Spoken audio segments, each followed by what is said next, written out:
Welcome to Tara Maa kitchen. আজকের recipe chicken pakora. তো চলুন আমি ভিডিওটা শুরু করছি, ভিডিওটা আমার সম্পূর্ণ দেখবেন। পেঁয়াজ আর ধনিয়া পাতা আমি ভালো করে ছোট ছোট করে কুচিয়ে নিয়েছি, আর চিকেনটা ছোট ছোট করে কেটে ভালো করে ধুয়ে পরিষ্কার করে নিয়েছি। এবার চিকেনটাকে আমি ম্যারিনেট করব। সামান্য পরিমাণে নুন দিয়ে দিলাম।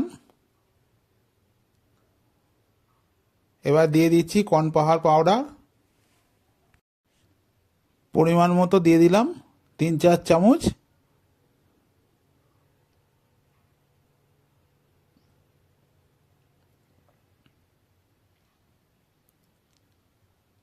দিয়ে দিচ্ছি একটা ডিম, ডিমটা আমি ভেঙে দিয়ে দিলাম। আর দুটো জলজিরা কিনে এনেছি, দিয়ে দিলাম কেটে। সামান্য পরিমাণে লঙ্কার গুঁড়ো দিলাম, সামান্য পরিমাণে হলুদ গুঁড়ো দিলাম। দিয়ে মাংসটাকে ভালো করে মাখিয়ে রেখে দিলাম। এর ওপর দিয়ে দেবো কেটে রাখা চিকেনটা। ভালো করে মাখিয়ে 5 মিনিট ঢাকা দিয়ে রেখে দিয়েছিলাম। পেঁয়াজ আর ধনিয়া পাতা, কাঁচা লঙ্কা কেটে রেখেছিলাম, ওটা দিয়ে দিলাম। দিয়ে সব কিছু ভালো করে মাখিয়ে নেব। আজকের পকোড়াটা অন্যরকমই হতে চলেছে।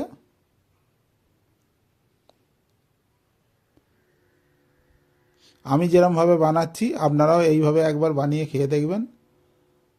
হাফ চামচের মতো গোলমরিচ গুঁড়ো দিয়ে দিলাম, দিয়ে ভালো করে মাখিয়ে নিয়েছি।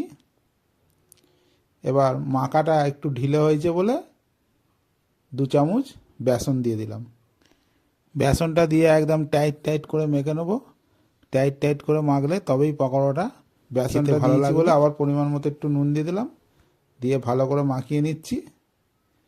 টাইট টাইট হলে পকোড়াটা ভাজতে সুবিধা হবে। দেখুন মাখাটা আমার এবার টাইট টাইট হয়ে গেছে। এবার আমি উনুনে কড়া বসিয়ে সাদা তেল দিয়ে দিয়েছি, আর তেল গরম হয়ে গেলেই আমি এক এক করে ভেজে নেব। ভিডিওটা যদি ভালো লাগে চ্যানেলটাকে অবশ্যই সাবস্ক্রাইব করে আমার পাশে থাকবেন। আমি এক এক করে ভেজে নিচ্ছি।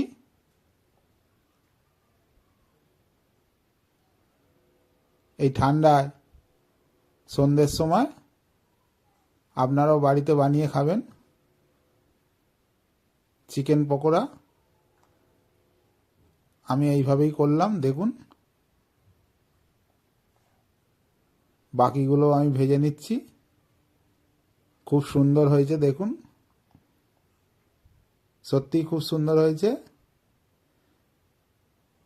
হেভি হয়েছে।